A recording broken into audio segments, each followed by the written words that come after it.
नमस्कार श्रोतेहो, आज आपल्या स्टुडिओमध्ये आपण प्राध्यापक अविनाश बापट सर यांना आमंत्रित केलं आहे.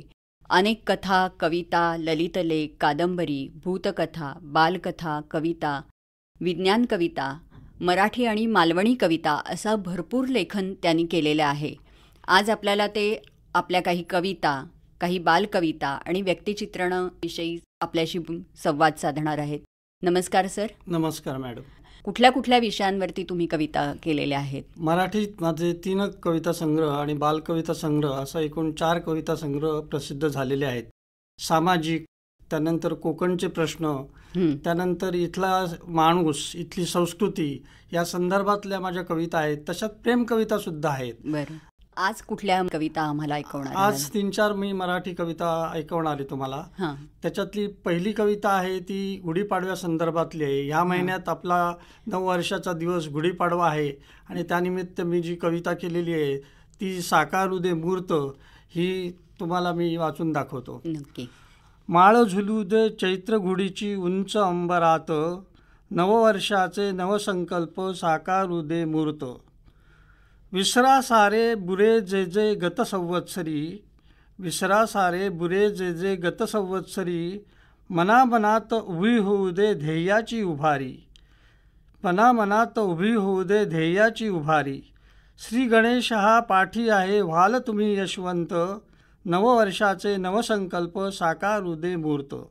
सूर्योदय होताच तिमिर संपूनही जावा, नवजोमाने आशेलाही पल्लव बहरा यावा.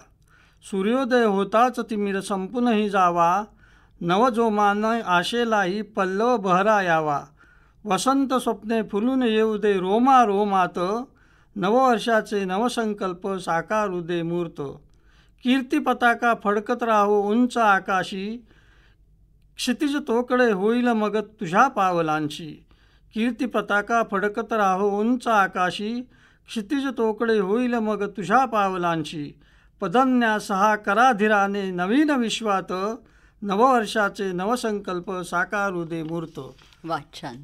माझ्या दुसऱ्या कवितेचं नाव आहे सर्वस्व वाहिले मी. सर्वस्व वाहिले मी सजना तुझ्याच साठी, आता कृतार्थ हो बांधून जन्मगाठी. पहिलीच भेट स्मरते होते जरी अजाण, पुलकित देह झाला उरले न काही भान. आता नको दुरावा सांडून गाठी भेटी, सर्वस्व वाहिले मी सजना तुझ्याच साठी. तनु भार भार झाली सजलो पुरे कधींचे, लाली कपोली आली फुलले अरे बगीचे.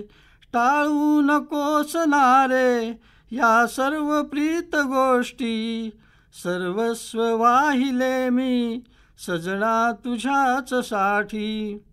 हसणे असेच राहो माझ्याच प्राक्तनात, हातात हात येवो अंगणी मांडवात.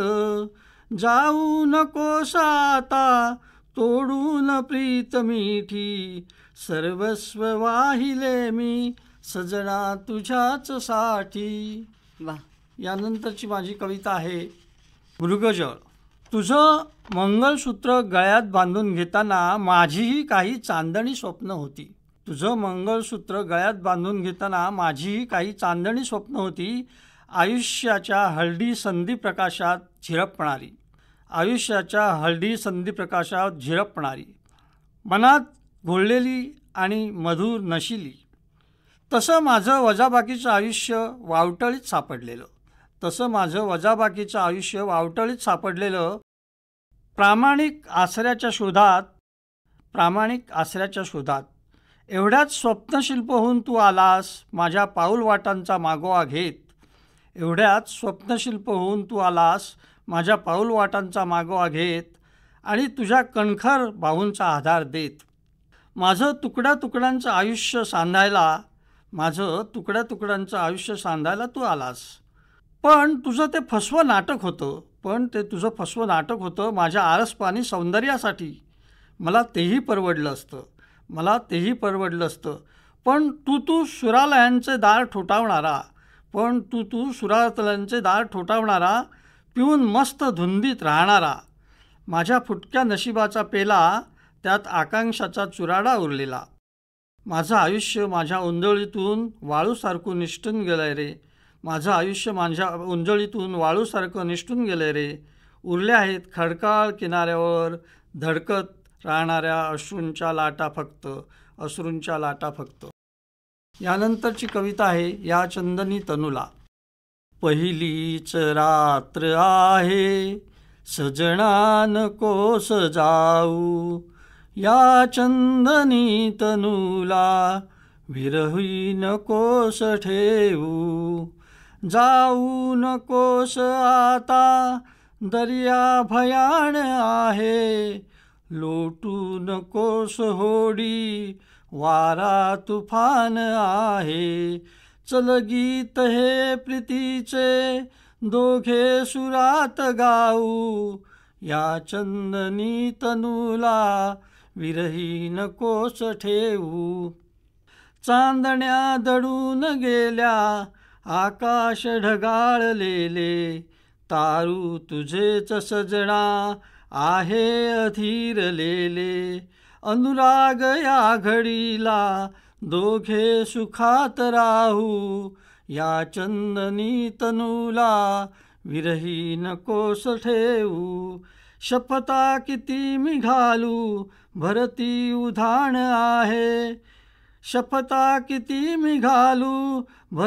उधाण आहे, लाटा कशा दमाव्या संग्राम आज आहे. स्पर्शार्थ अर्थ आहे सारे कसे मी सांगू, या चंदनी तनूला विरही नकोस ठेवू. पहिलीच रात्र आहे सजना नकोस जाऊ. सर, आत्ताच आपण तुमच्या कविता ऐकल्या, खूप छान होत्या. तुम्ही बालकविता किंवा बालकथा लिहिता, तर लहान मुलांसाठी लिहावं असं का तुम्हाला वाटलं?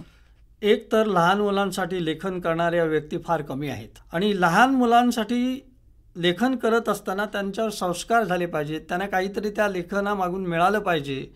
ही गोष्ट साधणं तसं अवघड असतं. त्यामुळे तुम्ही असं बघाल की कथा कादंबऱ्या भरपूर येतात, पण लहान मुलांसाठी जे लेखन होतं ते अगदी फार दुर्मिळ आहेत. काही फारच थोडे लेखक आहेत. म्हणून मी या गोष्टीकडे वळलो आणि लहान मुलांसाठी कथा कविता त्यांच्यावर संस्कार होतील अशा काही गोष्टी मी कवितेतनं आज इथं मांडणार आहे. माझ्या पहिल्या कवितेचं नाव आहे कावळीचं लग्न. कावळीचं लग्न बगळोबाशी जुळलं, हुंड्यासाठी 3 नद्या द्यायचं ठरलं. कावळीचं लग्न बगळोबाशी जुळलं, हुंड्यासाठी 3 नद्या द्यायचं ठरलं. ज्योतिषी कोलभानं पंचांग उघडलं, मुहूर्त ठरताच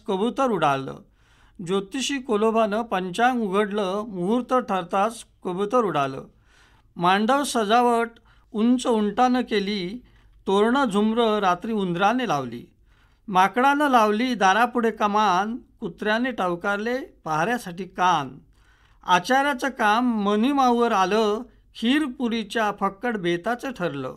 दुधासाठी तिने नवऱ्याला धाडलं, पोपटानं वेलची जायफळ आणलं. चिमणीनं डाण्यांचं मंगळसूत्र ओवलं, भुंग्यानं फुलांचं अत्तर लावलं. हौसानं दुधातलं पाणी जेव्हा काढलं, तिथेच बोकोबाचं बिंग बाहेर फुटलं. मुहूर्त टळला तरी भटजी नाही आले, काळजीने कावळीचे काळीच जट झाले. कासवाने मंडपात प्रवेश केला, ससे भटजी वाटेत झोपला म्हणाला. बगळोबा नवरदेव गालात हसले, काळ्यांचे गोऱ्यांशी लग्न नकोच म्हणाले. मुहूर्त चुकवण्याची चाल पांढऱ्यांची, म्हणून सशाला चढली गुंगी झोपेची. दुसरी बालकविता आदर्श. इंद्रधनुचे 7 रंग सांगताच बरंच काही, मिळून मिसळून रहा संग कुठेच कमतरता नाही. आकाशातील ध्रुवतारा दाखवतो अढळ बसण्या, तपश्चर्येची कास धरा अभ्यास मुलांनो शिकण्या. पौर्णिमेचा चांदवा प्रकाश देत राहतो, पौर्णिमेचा चांदवा प्रकाश देत राहतो, नका बनू क्षुद्र काजवा हेच तुम्हाला सांगतो, नका बनू क्षुद्र काजवा हेच तुम्हाला सांगतो. क्वचित उगवणारा धूमकेतू असंच काही सांगतो, क्वचित उगवणारा धूमकेतू असंच काही सांगतो. यशाचा तुमचा सेतू प्रयत्नातून घडतो, यशाचा तुमचा सेतू प्रयत्नातून घडतो. आकाशातील प्रत्येक गोष्ट हेच सांगते साऱ्यांना, आकाशातील प्रत्येक गोष्ट हेच सांगते साऱ्यांना. आदर्श आमचाच ठेवा भाग्य आपले उजळण्या, आदर्श आमचाच ठेवा भाग्य आपले उजळण्या. वा. यानंतर माझी तिसरी बालकविता आहे गाढव. इथं जरा थोडीशी गंमत केलेली आहे मुलांसाठी.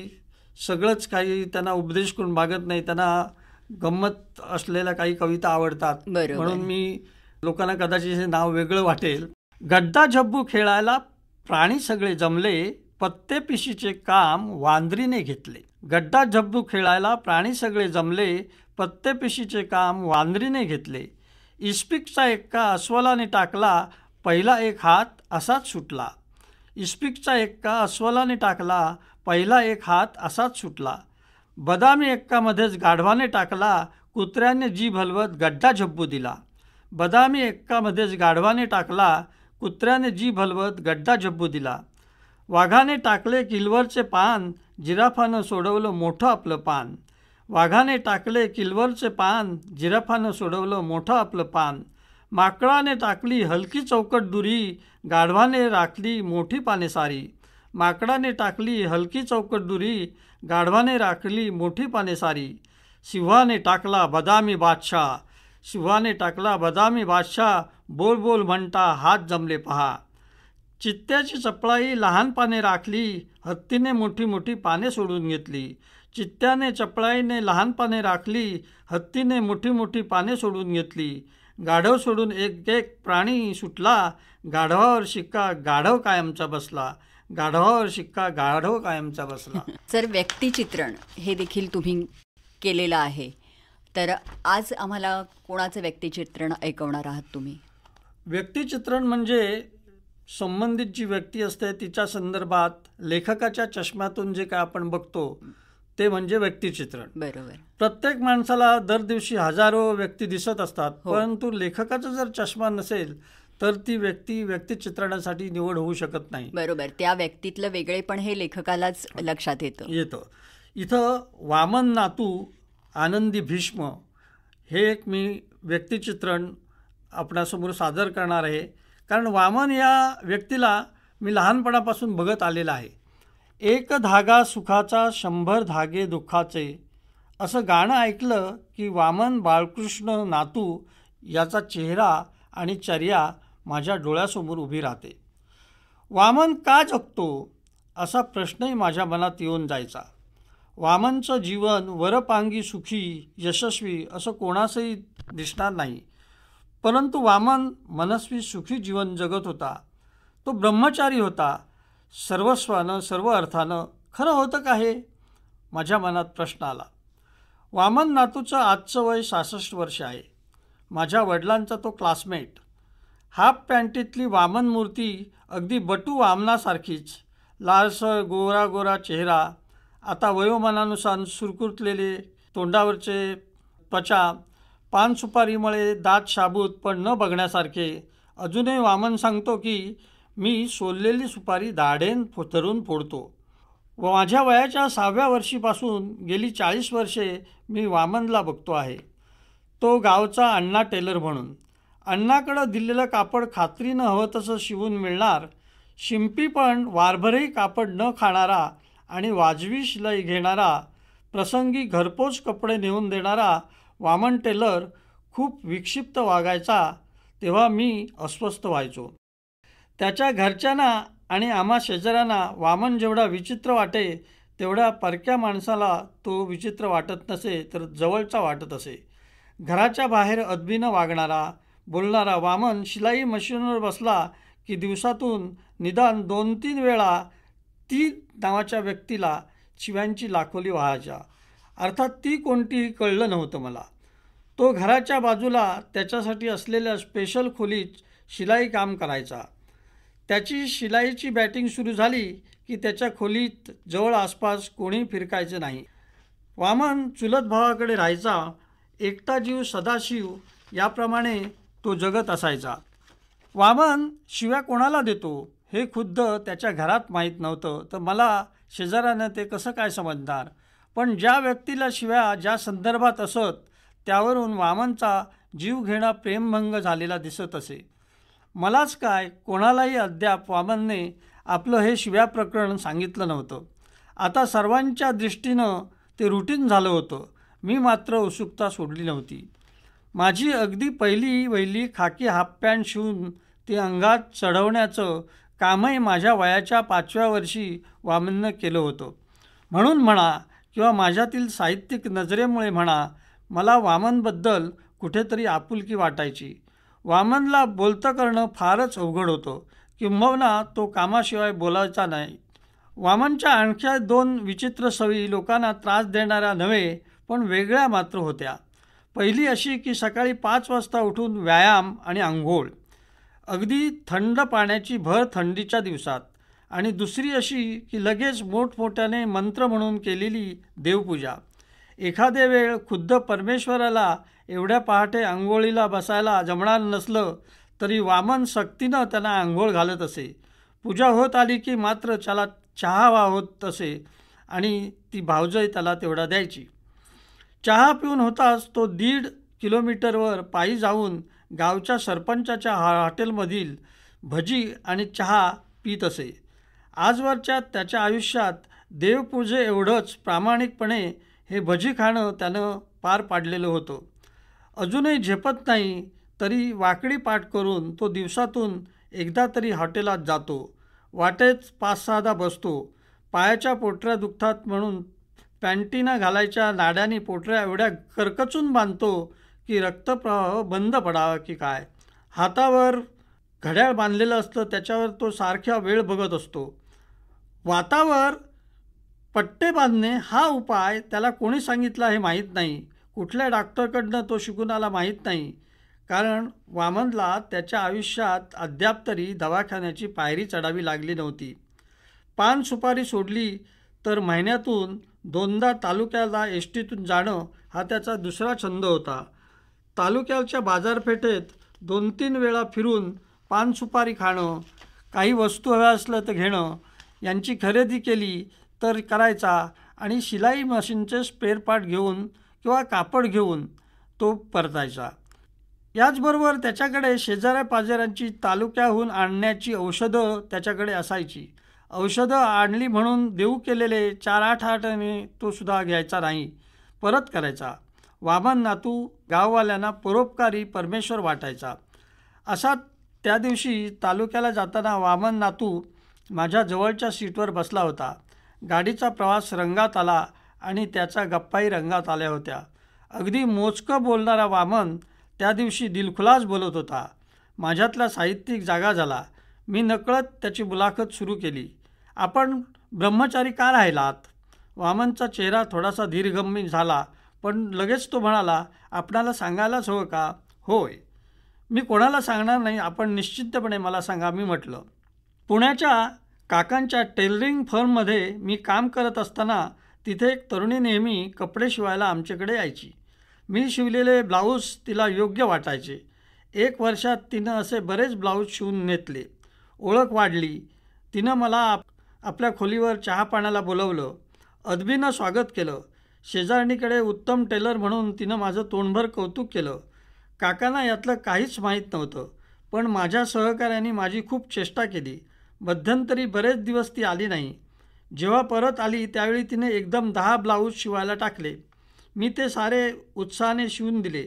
ब्लाऊज नेताना माझ्या हातात लग्नपत्रिका आणि 5 रुपये जादा ठेवून ती निघून गेली. तिच्या गल्लीतल्या वकिलाबरोबर तिचं लग्न झालं होतं. या एकतर्फी प्रेमाचा धक्का सहन होत नाही. तिच्या सहवासाचे आणि संभाषणाचे क्षण जेव्हा मला आठवतात तेव्हा तिनं मला फसवलं म्हणून वाईट वाटतं. मी तिला यथेच्छ शिव्या घालतो. मग थोडं बरं वाटतं. ते माझं पहिलं आणि शेवटचं प्रेम. मी ब्रह्मचारी राहण्याची शपथ घेतली. वामननं श्वास सोडला. प्रेमभंग कोणाचा होत नाही, पण अशी भीष्म प्रतिज्ञा करणारे वामन नातूसारखे महाभाग विरळेच असतात. वामन अजूनही दिवसातून 2-3दा शिव्या घालतो, त्यातही त्याला आनंद मिळतो. परोपकार हा तर त्याचा स्थायी भाव आहे. वामन मी आनंदात आहे असं सांगतो व बसमधून उतरतो तेव्हा मी मात्र दुःखी होतो. अस्वस्थपणे बसमधून उतरतो आणि वामनची मूर्ती डोळ्यात साठवत माझ्या घराकडे येतो. सर, आता कार्यक्रमाच्या शेवटी तुमची एखादी छानशी मालवणी कविता तुम्ही आम्हाला ऐकवा. माझ्या मालवणी कवितेचं नाव आहे सोवळी राधे भटीन. कथा सांगते जुनी मी 80 वर्षापूर्वीची. कथा सांगते जुनी मी 80 वर्षापूर्वीची. माझ्या आजेन कितीदा सांगल्यान सुईन असलेल्या राधे भटनीची. माझ्या आजेन कितीदा सांगल्यान सुईन असलेल्या राधे भटनीची. पोरा 2 लहानगी असताना राधेचे घो विशारलो. पोरा 2 लहानगी असताना राधेचो घो विशारलो. उपाडेपणी कुंकू फुसला सोवळी भटीन करून गेलो. उपाडेपणी कुंकू फुसला सोवळी भटीन करून गेलो. आजे सासूकडून राधेन सुईनपण शिकून घेतल्यान. आजे सासूकडून राधेन सुईनपण शिकून घेतल्यान. बाळणपण कोणचाव अडला राधेन थंय धाव घेतल्यान. बाळणपण कोणचाव अडला राधेन थंय धाव घेतल्यान. सोवळी म्हणजे बोडकी बायल समाजान तिका वाळीत टाकूचा. सोवळी म्हणजे बोडकी बायल समाजान तिका वाळीत टाकूचा. अंधाऱ्या खोलीत घरात रवान तुरुंगासाऱ्या जीवन जगूचा. 16 ओळा नाय पाळल्यान जुन्या जमान्यात राधे भटनीन. मोकळीक तिनं अनेकांची केली अडलेल्या बाळंतिणीची चुटकीन. मोकळीक तिनं अनेकांची केली अडलेल्या बाळंतिणीची चुटकीन. म्हातारी खोतारी आठव काढतत गरीब गुरीब अजून नऊ. भटनी सारो समाज जर वागात तर जातीपातीचे भिंती जाती पडून. मढेघाटी चढताना जो तो भटनीसाठी रडत होतो. मढेघाटी चढताना जो तो भटनीसाठी रडत होतो. वेळीवेळी धावणाऱ्या डॉक्टरनी गाव पारखो झालो होतो. वेळीवेळी धावणाऱ्या डॉक्टरनी गाव पारखो झालो होतो. सर, तुम्ही इथे आलात आणि तुमच्या कविता, व्यक्तिचित्रण हे आम्हाला ऐकवलं, त्याबद्दल आकाशवाणीच्या वतीने आणि आमच्या साऱ्या श्रोत्यांच्या वतीने मी आपले आभार मानते. नमस्कार. धन्यवाद.